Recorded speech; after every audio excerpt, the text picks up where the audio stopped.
most of you know the story of Anne Frank, right? The girl who was hidden by some non-Jewish families for a significant period of time before they were caught and sent to war. One of those non-Jewish families was the Ten Baum family, Corrie Ten Boom. Some of you, I think most of you probably know Corrie Ten Boom's story. Her father, Mr. Ten Boom, believed that Jews were the apple of God's eye, so he created a hiding place in his house, and you can see she's pointing to it. The hole in the wall is the Nazis, where the Nazis broke through it when they captured the people and they were discovered. But they would hide them through this cupboard, and they'd sneak in there, and they would live behind in the back of the house in that part of it. His family chose to obey the laws of God rather than the laws of an evil empire, which is we're talking about Daniel and the evil empire. Eventually, because they were caught, that's their house. I've been to her house. She moved to the United States after she was released. She was the only person in her family who was her nephew also survived. Actually, by the way, that's her with Billy Graham in the bottom side. They all went to concentration camps. She actually went to camp with her sister, and great movies are out there about it. She actually is just buried around the corner at Fairhaven, just down the street. Easter Sunday morning at the sunrise service, we tend to go over and just kind of say hi to Tori at the same time. But she said, never be afraid to trust an unknown future to a known God. Right? Never be afraid to trust an unknown future to a known God. So what does the Lord expect of us when the laws of the empire are contrary to the law of God? We've been studying the book of Daniel. And about the choices we need to make when life gets tough, what it means to live in the context of an evil empire that's asking us to live in ways and value things that are not the same as what God would expect us to. The theme is that Yahweh is sovereign, and the choices that God's people are forced to make in the midst of living in the midst of an evil empire. We've discovered that the book of Daniel is written around two chiasms, remember? As that pyramidal structure that forces this is the first chiasm. We'll go into the next chiasm next week. By the way, this chiasm in the book is written in a different language than the rest of the book. This chiasm is written in Aramaic, the rest of it's written in Hebrew. And which makes sense because that's the nation of the empire that they were, the evil empire they were part of. So the pyramidal structure is built so that not to be chronological. So we'll learn that this is not a chronological order. So actually, when we see the chronology, we'll see some things are in different places. But the first chiasm, or the first parallel in the chiasm, talks about the dreams. See chapter 2 and chapter 7, the king's dream, in chapter 2, when Daniel was a young boy, and then later in life when he's about 50 years old in chapter 7 is his own dream. The third chiasm we talked about last week is the two stories about pride and humility, the pride of Nebuchadnezzar and the pride of his grandson Belshazzar, which lead us to that centerpiece of it, which is humility before God and recognizing he's the one from whom it all comes from.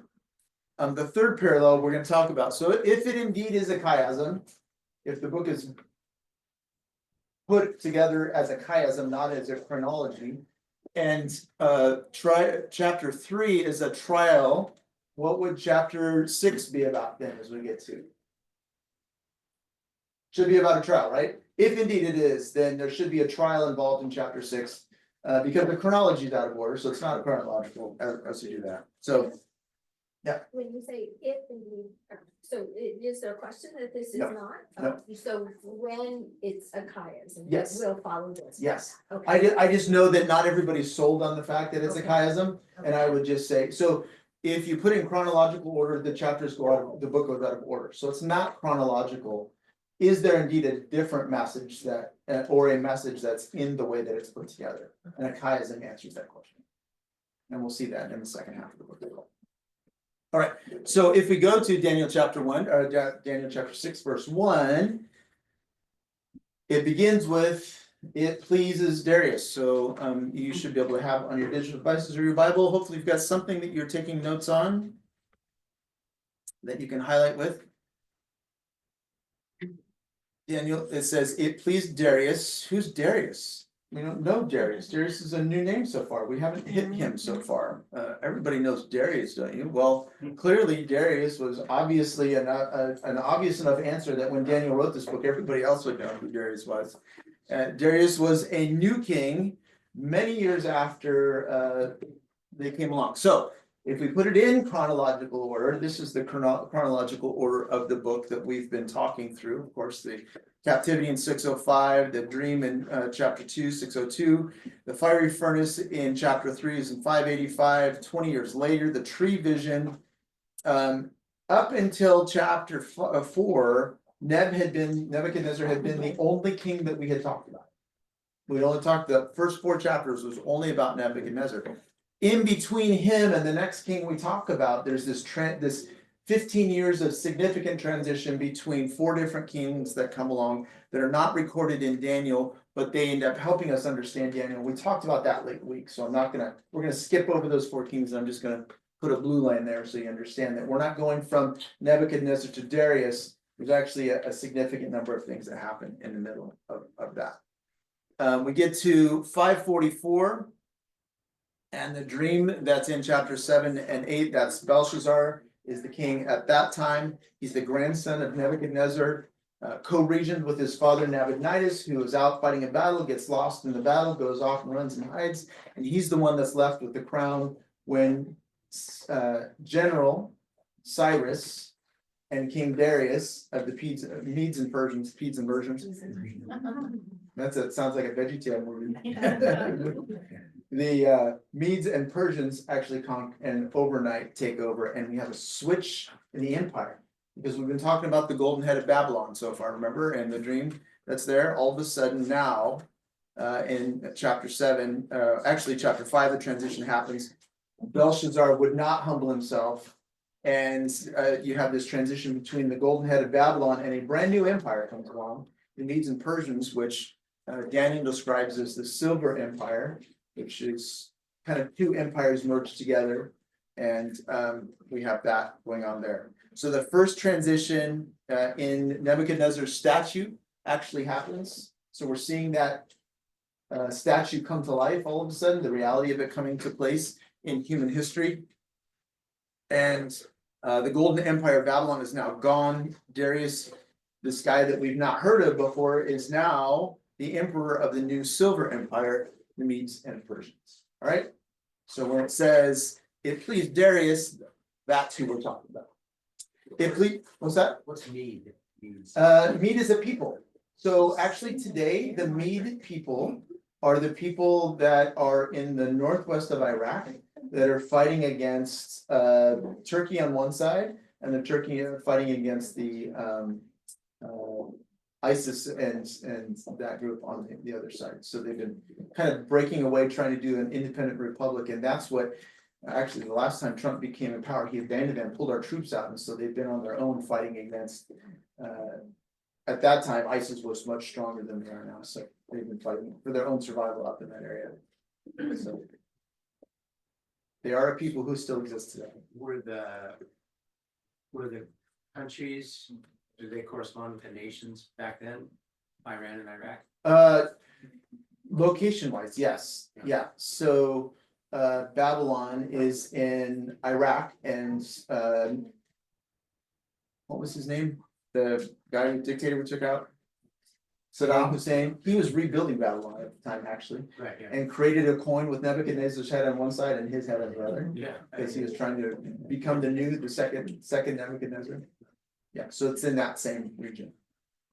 But Persians, they were Iran. Persians are Iran. Medes are Iraq. And they still are Iran. And anybody that's from Iran that's escaped Iran doesn't call themselves Iranian, they call themselves Persian. So anybody, it's funny when I had a doctor the other day, I was like, where's your accent from? I'm Persian. Okay. I know politically where you stand now. Yeah, so that's how that goes. All right. So we're back to the first verse. So when it says it pleased Darius, that's who we're talking about. He's actually about 62 years old at this point when this transition happens. So he's an older guy. And the reality is he's going to die within 2 years. So we know that at the point of this transition, we have a very narrow window where this chapter of the Bible could have happened. And so it's in that first 2 years of his reign because it's gonna be Cyrus after this. So Darius becomes the emperor, he's sick, he's gonna die, so this is happening within that time, very soon after the transition of the empires. So Darius set over the kingdom 120 satraps to be throughout the whole kingdom, and over them 3 officials. Who would imagine that with a new government, you'd have new government reorganization, right? That never happens these days. Can't imagine that happening. Well, you have a brand new empire, brand new people, brand new whole philosophy and stuff come in, they're gonna totally reorg. Plus, you gotta put in, as we saw last week with the 5 kings that came afterwards. Nobody trusts who was before, so they're putting in their own people. In fact, at the time we know, history tells us that the general, who was Cyrus, he goes in and he kills 3,000 of the leaders across the empire. How many were in the banquet with Belshazzar when the banquet happened? 1,000 of them. So quite convenient that they're all in the same room for him to take care of when he, So he goes out and he kills even more, takes care of even more people that are out over the empire. But Daniel is in his 80s when this happens. And probably not, he's 5 administrations away from being in a seat of power, forgotten about his mom had to remind him who he was and bring him back in and stuff like that. We saw in the last chapter. And so as all of that is happening, all of a sudden he's back in a seat again.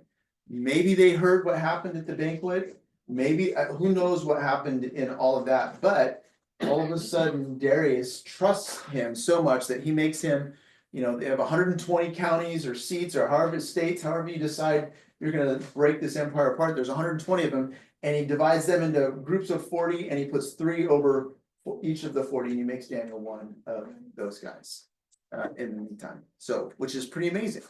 But if you notice, the interesting thing about the book of Daniel, as he goes through, there's some very significant jumps over the 70, 80 years of his life that he's in public office.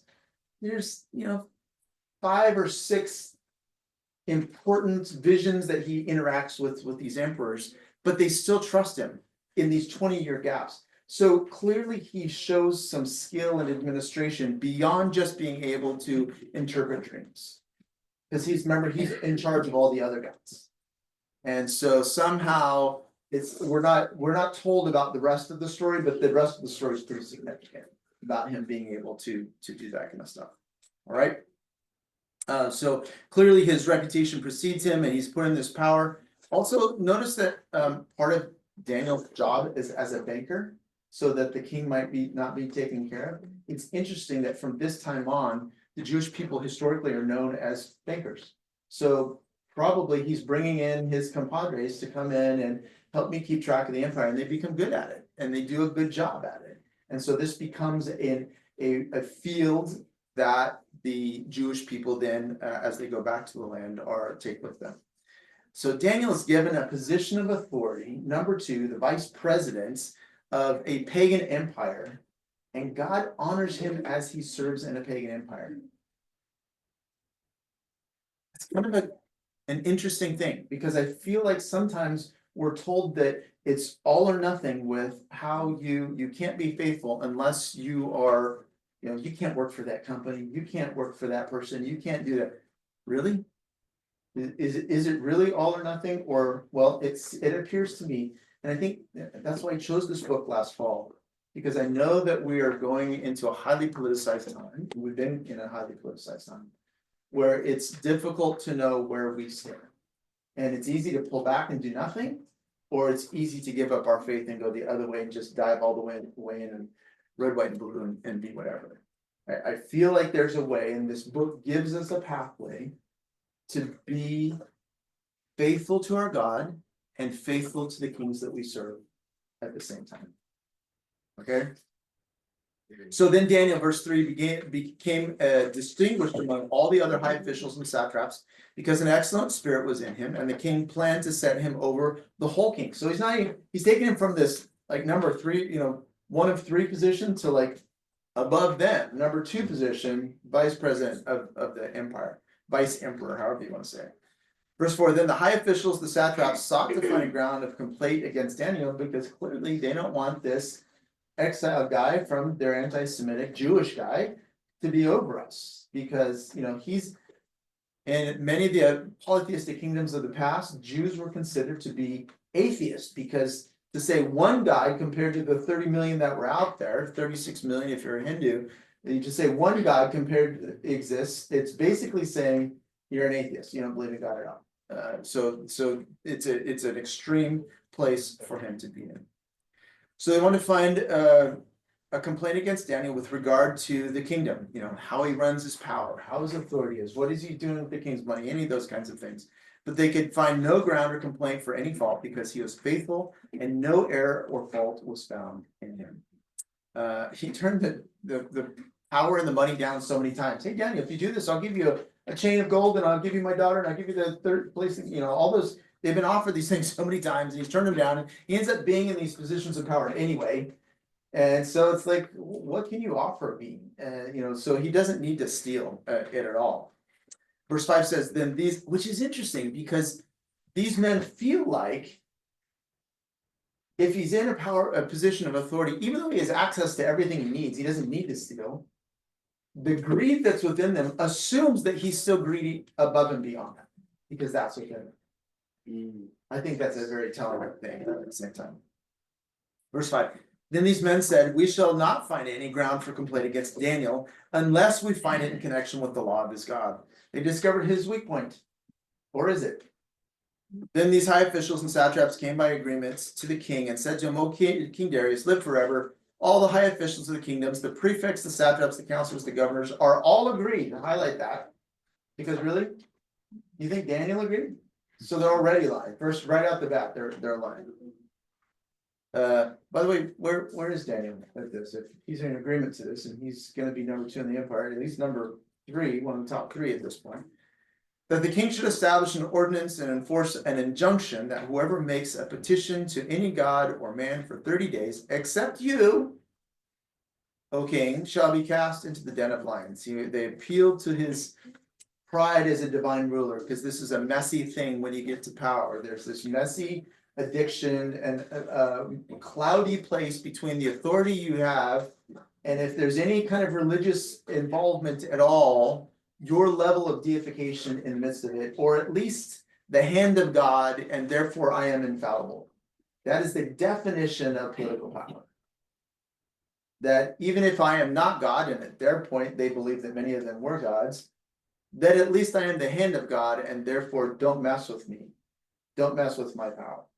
It's a temptation of power. We see it, we hear it on a regular basis, right?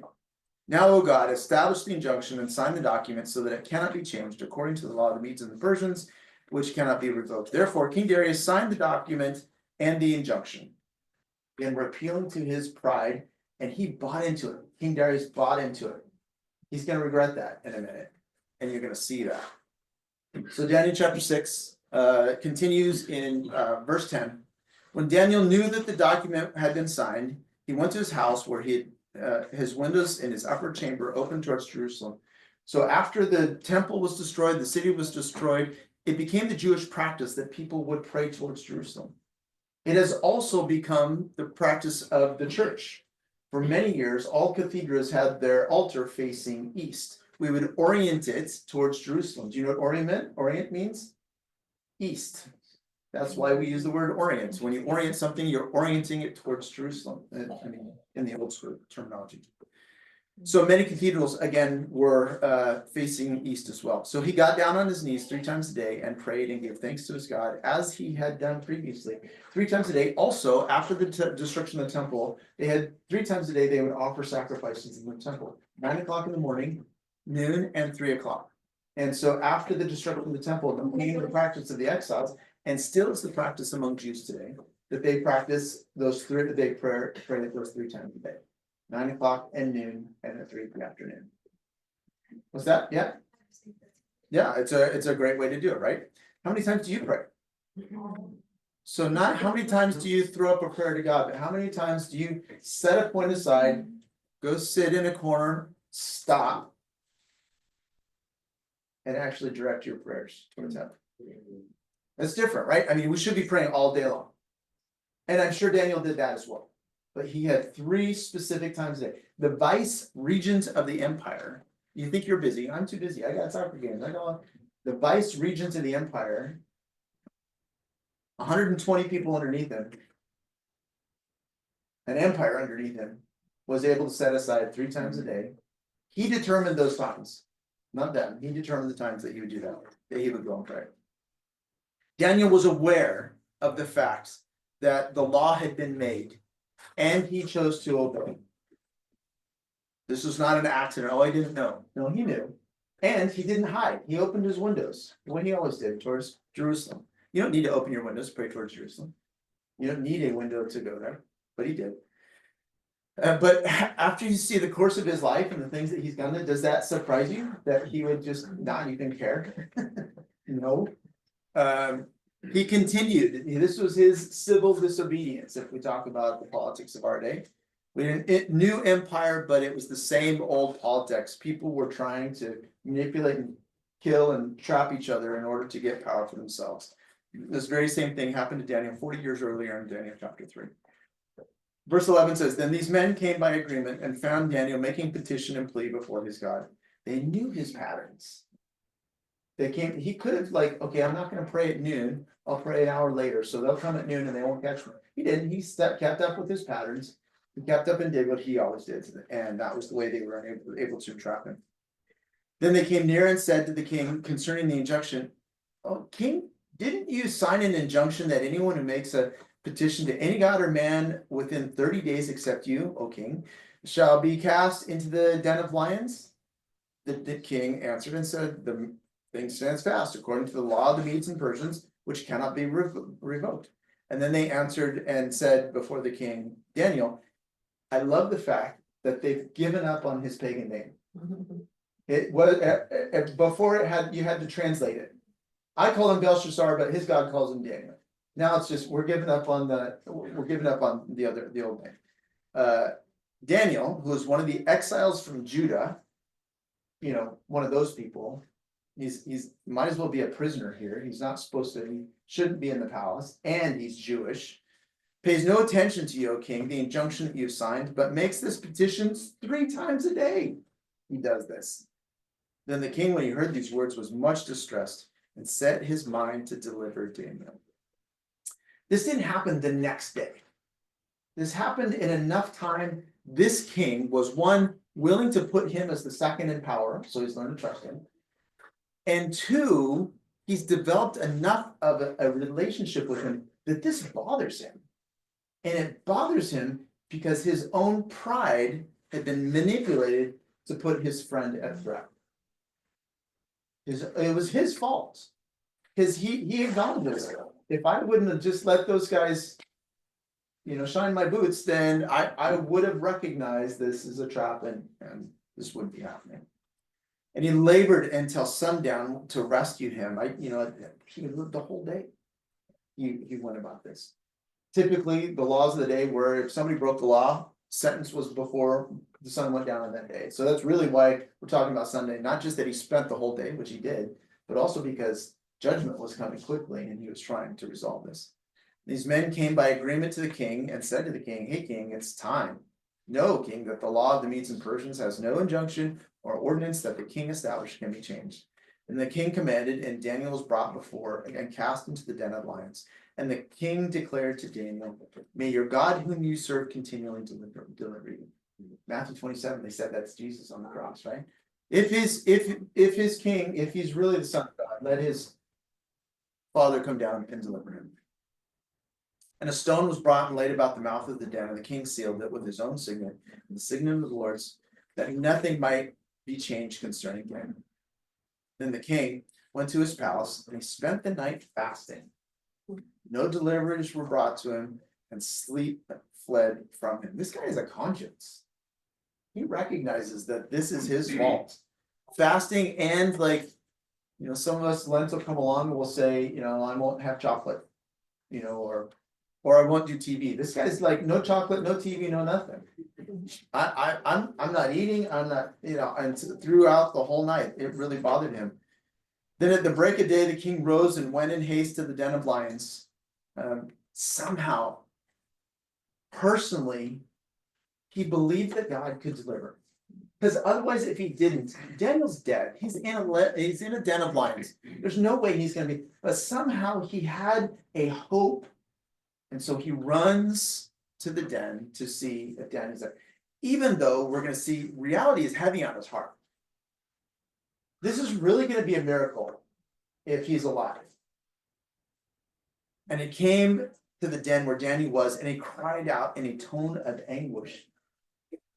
He knew how hard the reality was so intensely not in the favor of Daniel, but somehow he had a little bit of hope. The king declared, Daniel, servant of the living God, has your God whom you serve continually been able to deliver you from the lions? I think the fact that he said, twice about the God whom you serve, I think he a little bit felt like that's the way God works. If you serve him, he will owe you, which we know that's not the case. But I think that's reveals how the pagan heart works. If you serve him, he owes you something. But he did say the living God twice, and I think probably in his mind, he had prayed to dead idols so long that he knew they were dead. But Daniel, I know your God is alive in the midst of that. Then Daniel said to the king, O king, live forever. God has sent his angel to shut the lions' mouths. Yeah, it's interesting because some will say, well, maybe they weren't hungry that day. Maybe they're sitting in the lion den and it's just like, yeah, not very hungry. We'll come back to that in a minute. Okay, just trust me on that one. But the other part is that God always sends someone. Sometimes he sends an angel. Sometimes Jesus comes on his own. But he always sends someone. He sent somebody the fiery furnace. He sent the stone, the angels to roll back the tomb. He could do it himself, but he always sends others. Sometimes, and most often, he sends us to be his hand. He sends us to be with the privilege of being able to look someone in the eye and says, God in heaven loves you. He has a plan for you. And we get to be that person. And so God sent an angel, shut the lions' mouths, and they have not harmed me because I was found blameless before him and also before you, O king. I have done no harms. My prayers were not a political. In fact, I was praying for you probably. I would guarantee you Daniel was praying for King Darius. They're honest prayers of a man worshiping his God. There are laws that empires enact that are ungodly, and we are not expected to follow them. In fact, we're expected to stand against them and to stand up to live the laws that God sets forward. God will find you innocent if you are found faithful. That's the message of this passage. Then the king was exceedingly glad and commanded that Daniel be taken up out of the den. So Daniel was taken up out of the den, and no harm of any kind was found on him. Sounds kind of like the fiery furnace, right? Not even smoke on their clothes. Because, and highlight this part, because he had trusted his God. That's why it was there. That's why it happened. Daniel, I do think, I love this picture because he's sitting with the lions around just like they're his pets. Clearly they were not. But I think he actually, because as I was reading this passage, I was thinking, I wonder, was he really afraid? And just like, like the guys, when they went into the fiery furnace, I know our God can, but even if he doesn't, there's still a God in heaven. Remember that? I wonder if he went down thinking, well, Lord, this may be your will or not, but somehow it says here, because he trusted in his God, and the king commanded, and those men had maliciously accused Daniel, were brought in and cast into the den of lions. This is why I know that they were not just full at the time that Daniel was thrown in there. They and their children and their wives, before they reached the bottom of the den, the lions overpowered them and broke all their bones into pieces. That's pretty gnarly. I don't want you to think that that was the will of God, because this is the way evil empires work. You throw your enemies and their children into pits with lions. That's how evil empires work. God didn't tell him to do that. But you remember that this is a pagan king of an evil empire, and these people just manipulated him for their own purposes, which means he can't trust them. What did he just do to 3,000 other people that just because of the title that they held, he got rid of them? Right? This is the way evil empires work. They fire people wholesale, just writing it out. When Darius came to power, thousands had already been killed because they were to be trusted. He discovered there were more unworthy people in his empire, and he's going to take them out at the same time. Then Darius wrote to all the peoples, the nations, and languages that dwell in all the earth. Peace be multiplied to you. I make a decree that in all my royal dominion people are to tremble and fear before the God of Daniel, for he is the living God. There it is. Third time in this passage, he called him the living God. Enduring forever. This is not just the God of your fathers. He is the God for all generations. He's not the grandfather of your grandfather, or grandfather God of your grandfathers. This is the same God, which is his name, right? I am Yahweh, the God who always was and always will be the same. I was for Abraham, I was for Jacob, and I was for Isaac. I will be for you. Same power, same God. So this is his kingdom shall never be destroyed, and his dominion shall be to the end. This is a big statement because remember, Yahweh is the God of a conquered kingdom. Their kingdom no longer exists, but his kingdom, here's the differentiation. His kingdom, their kingdom was destroyed, not his. Sometimes we make the mistake of believing that our kingdom and God's kingdom are the same place. And therefore, God has to protect us. God has to sustain us. Only his kingdom has to be sustained. We cannot falsely align any earthly kingdom with the heavenly one. He only has one kingdom, whose power and dominion endures forever. He delivers and rescues. He works signs and wonders in heaven and on earth. He who has saved Daniel from the power of lions. So this Daniel prospered during the reign of Darius and the reign of Cyrus the Persian, who we will talk about next. Now what? So again, first of all, we need to beware of trying to manipulate others to get our way. That's actually what the second commandment is about. Do not use the Lord's name in vain. It's not about saying, GD or anything like that. God's got big boy pants. He can handle you, using his name incorrectly. It's not nice. It's actually rude. It's just in the way all the rest of us would be offended. What he's really concerned about is when we use his name to manipulate and control other people for our purposes. So Darius was being jealous for his name in the exact same way. Beware of falsely lining up our kingdoms with God's. God is only obliged to preserve his own kingdom. He will not preserve kingdoms that do not align with his. The law of any empire conflicts with God's law. We must be faithful to God's law. Daniel is now living in his second evil empire. Imagine that. And he influenced the lives of multiple emperors. We're down, I think, to 6 at this point, and the book's not even over. Merely by living faithful to his God and being their friend. You don't need to influence an evil empire. That's not what most of us are called to. In fact, I don't know anybody. Well, no, that's not true. Most of us are not called to be an influence over an emperor or a king or a president. But God has placed you in a place of influence, in the place of people that are in your oikos. And that's why I wanted you to consider using the bless, at least during Lent. The method is exactly the same, faithful obedience.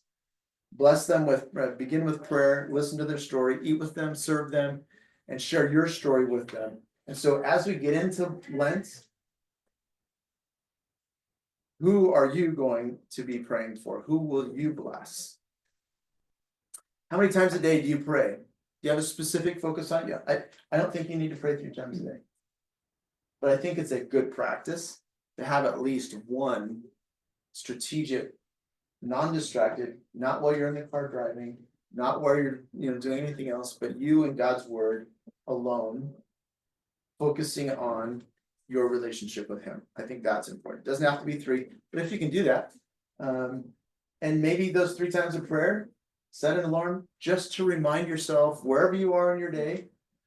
Okay, get back on track. Lord, thank you for the day. Many Jews today, it's just a way to wherever you've gone in your day, financial, relational, wherever, when that alarm goes off, okay, I'm coming back to center. Probably a good practice. It's not a bad practice to do. Compare the response of Belshazzar and Nebuchadnezzar to Darius. Darius quickly, when he was confronted, understood that his pride was the problem, and he repented. Nebuchadnezzar took a little bit longer, 7 years probably, if he was out in the field, if we read that passage correctly. So he wasn't as quick. Belshazzar just wasn't having any of it. And immediately, the Lord had a response for him. Darius fasted and prayed for something that was important to him. Just as a reminder, we've kind of on our prayer calendar, or our beacon prayer calendar, we have every day is something different. Fridays is our day that we ask you to consider fasting. And many of us can't, for one reason or another, fast all day long or part of the day. If you can pray fast till noon, or not eat certain foods or drink certain things until a certain time of the day, any effort at all is helpful. And on Fridays we pray for our beacon family. But as we are approaching the Lent season, that you would specifically fast and pray, maybe just the Fridays until Passion Week comes, until Easter comes on. Maybe just that day would be good to do that. You don't have to fast every day. Just at some point during that, consider doing that if you would. That's why Catholic churches don't have meat on Fridays. It's part of their fast. You can have fish. So doesn't work for me. So Now they do I'm not it doing on Holy. yes. And Yeah. days of obligations. That's why McDonald's used to have filet Yeah. fish on Fridays, the That's right. special. And a better price. Yes, Yeah, yeah, it's on sale. my favorite thing there. So also, again, to help you in this 40-day praying as you go into Lent, please consider the Bless app. It's really helpful. It really aligns with the things that we have been trying to do. And it may just help you get to know your neighbors' names better. If that's a victory in my book. If you just know your neighbors' names better, I will count that as a victory. And guess what? You can put notes in there. So if their dog is in there, you can put their dog's name. You can put, there's other notes that you can put that are only for you. It doesn't get shared with everybody else. It's only for you. They like chocolate bars. They, be praying for those things, because when you put those notes, when it comes time to serve them or encourage them, whatever, you have those kind of notes that are in there. God may send you to be an agent of protection and deliverance for someone else. Has it ever happened? I think I know every one of you have told a story of when God has used you to be his hands and feet. You got to be his angel. I think that's pretty cool, but it only happens when we're able to pay attention and to listen to him. Persecution always comes against God's faithful. It will happen. We have to expect it. The only question is, how do we react to it? Father, thank you for this morning. That as we come not having to perform before you, to get your credit before you, to get and to have you answer our prayers. We come because of your mercy and grace extended to us, that we can come before your throne and ask for you to change the world around us. Be honored in us, Father. In Jesus' name.